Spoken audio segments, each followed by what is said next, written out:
नमस्कार, मैं अंजलि मिश्रा। स्वागत है आपका द न्यूज में। आपको बता दें कि एक बार फिर दिल्ली में अफसरों के ट्रांसफर पोस्टिंग के मामले को लेकर केंद्र अब सुप्रीम कोर्ट पहुंच चुका है। केंद्र सरकार ने फैसले पर पूर्ण विचार की मांग की है, तो दूसरी तरफ आम आदमी पार्टी के नेता संजय सिंह द्वारा प्रेस कॉन्फ्रेंस की गई है। क्या है पूरा माजरा, विस्तार से समझते हैं। सबसे पहले बात करेंगे कि किस तरीके से केंद्र सरकार अब सुप्रीम कोर्ट पहुंची है।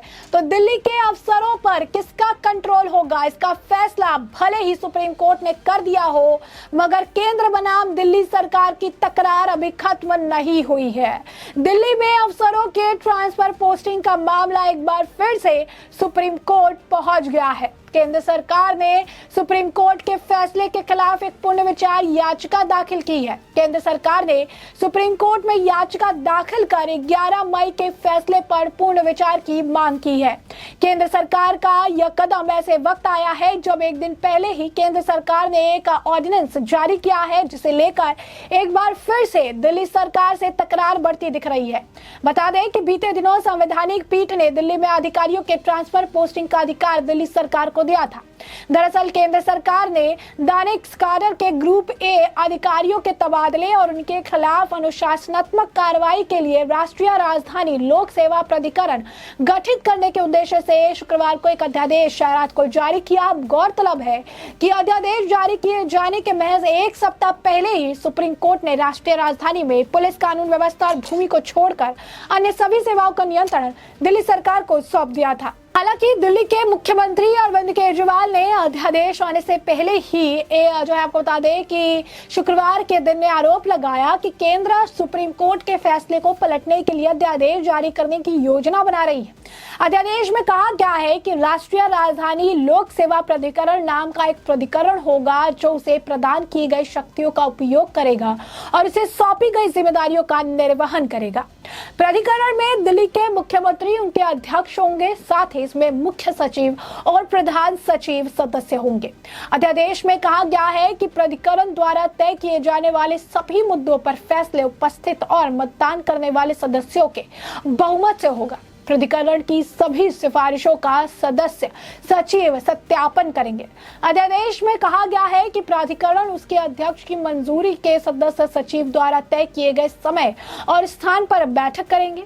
अध्यादेश में कहा गया है कि प्राधिकरण की सलाह पर केंद्र सरकार जिम्मेदारियों के निर्वहन हेतु इसके प्राधिकरण के लिए आवश्यक अधिकारियों की श्रेणी का निर्धारण करेगी और प्राधिकरण को उपयुक्त अधिकारी और कर्मचारी उपलब्ध कराएंगे। इसमें कहा गया है कि वर्तमान में प्रभावी किसी भी कानून के बावजूद राष्ट्रीय राजधानी लोक सेवा प्राधिकरण ग्रुप ए के अधिकारियों और दिल्ली सरकार से जुड़े मामलों में सेवा दे रहे संवैधानिक अधिकारियों के तबादले और पदस्थापना की सिफारिश कर सकेगा, लेकिन वह अन्य मामलों में सेवा दे रहे अधिकारियों के साथ ऐसा नहीं कर सकेगा। केंद्र सरकार द्वारा जारी अध्यादेश पर राष्ट्रीय राजधानी क्षेत्र दिल्ली के सत्तारूढ़ आम आदमी पार्टी ने इसे सुप्रीम कोर्ट के साथ छलावा करार दिया, जिसे 11 मई के अपने आदेश में दिल्ली सरकार से सेवारत नौकरशाहों का नियंत्रण इसके निर्वाचित सरकार के हाथों में सौंपा था। न्यायालय ने सिर्फ पुलिस, कानून व्यवस्था और भूमि को इसके दायरे से बाहर रखा था। दिल्ली के लोक निर्माण विभाग यानी PWD मंत्री आतिशी ने कहा कि केंद्र का अध्यादेश स्पष्ट रूप से न्यायालय की अवमानना है। उन्होंने कहा कि सरकार उच्चतम न्यायालय के संविधान पीठ द्वारा सर्वसम्मति दिए गए फैसले के खिलाफ गई है। आम आदमी पार्टी की सरकार को बड़ी राहत देते हुए उच्चतम न्यायालय ने बीते दिनों सर्वसम्मति से फैसला दिया ताकि लोक व्यवस्था, पुलिस और भूमि जैसे विषयों को छोड़कर अन्य सेवाओं पर दिल्ली सरकार के पास विधायी तथा प्रशासकीय नियंत्रण है।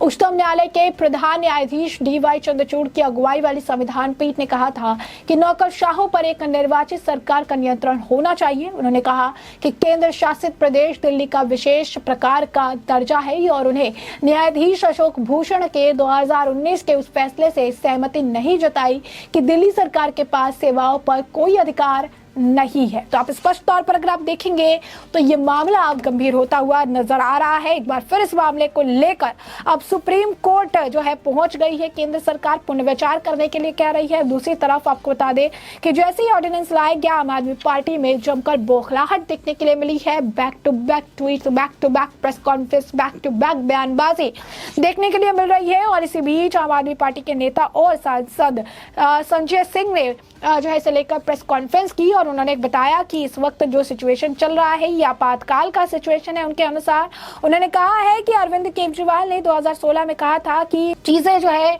चेंज होने वाली है। उन्होंने कहा कि ये सवाल पूछ रहे हैं जो दागदार अधिकारियों की सेवा कराते हैं, रिटायरमेंट के बाद सीबीआई, ईडी और डायरेक्टर पद पर उंगली के इशारे पर नाचने वाले को अपॉइंट करता है, उसके खिलाफ बोलने वाले अधिकारी को सस्पेंड कर जेल में डालते हैं। उन्होंने कहा कि एससी की संवैधानिक मतलब सुप्रीम कोर्ट की संवैधानिक पीठ ने कहा कि दिल्ली सरकार को ट्रांसफर पोस्टिंग का अधिकार है तो उस पर चिल्ला रही है, ये तो तानाशाही की पराकाष्ठा है। यही नहीं, संजय सिंह ने कहा कि इनका ऑर्डिनेंस कहता है कि 2 अफसर मुख्यमंत्री के ऊपर है, तो फिर दिल्ली में चुनाव का माननीय सुप्रीम कोर्ट के आदेश का क्या मतलब रह जाता है। मोदी जी को बर्दाश्त नहीं है कि दिल्ली में गरीब के बच्चे को अच्छी शिक्षा मिल सके, उन्हें बर्दाश्त नहीं है कि जो है फ्री बिजली मिले, उन्हें बर्दाश्त नहीं है कि मोहल्ला क्लिनिक हो, उन्हें बर्दाश्त नहीं है कि विधवाओं को पेंशन मिले, बूढ़े लोगों को पेंशन मिले। सवाल केजरीवाल का नहीं, लोकतंत्र का है। उन्होंने आगे कहा कि आपातकाल यानी इमरजेंसी का सिचुएशन है। जब सुप्रीम कोर्ट का फैसला आया तो केजरीवाल जी ने कहा था कि प्रधानमंत्री को एक पिता की भूमिका निभानी है। ये एक ऐसे पिता हैं जो अपने बच्चों के लोकतंत्र संविधान का गला घोटने में लगा है। पीएम मोदी संविधान में यकीन नहीं करते हैं, सिर्फ तानाशाही जो है चलाना ही इनका काम है, सिर्फ तानाशाही लागू करना ही उन्हें बेहतर विकल्प लगता है। उसके बाद आपको बता दें, संजय सिंह ने आगे कहा कि दिल्ली के लोकप्रिय सीएम जिन्हें दिल्ली की जो है जनता ने 3 बार प्रचंड बहुमत से चुना, पीएम मोदी उनसे इतने डरे हुए हैं कि उनका एक भी मकसद रह गया है केजरीवाल को दिल्ली के लोगों को कोई काम नहीं करने देना, चाहे एससी की जजमेंट के खिलाफ ऑर्डिनेंस क्यों ना लाना पड़े। तो अब देखिए जो ऑर्डिनेंस आई है इसे लेकर बहुत ही ज्यादा बौखलाहट आम आदमी पार्टी में देखने के लिए मिल रही है। सुबह से आम आदमी पार्टी के नेता चाहे आतिशी मार्लेना हो, संजय सिंह हो, सौरभ भारद्वाज हो, राघव चड्ढा हो या इनके जितने भी नेता है सभी ने प्रेस कॉन्फ्रेंस की है, वीडियो साझा किया है, ट्वीट किया है, गैर संवैधानिक जो है कह रही है कि संविधान के खिलाफ है, गैर संवैधानिक है, गैर कानूनी है। लेकिन आपको बता दें कि जब सुप्रीम कोर्ट ने फैसला सुनाया था उसमें भी यही बात कही गई थी, स्पष्ट तौर पर ये बात जो है साफ तौर पर लिखा था कि केंद्र सरकार जब चाहे अपनी शक्तियों का उपयोग करके इसको मॉडिफाई कर सकती है और केंद्र सरकार ने संविधान के तहत इसका मॉडिफिकेशन किया है, जिसे लेकर अब आम आदमी पार्टी ढिंढोरा पीट रही है कि ये गैर जो है संवैधानिक है, गैर तरीके से किया गया है। लेकिन अगर ये गैर तरीके से किया गया है, गैर संवैधानिक है, तो आखिर आम आदमी पार्टी के खिलाफ कुछ करती क्यों नहीं है, सिर्फ बयानबाजी ही क्यों कर रही है।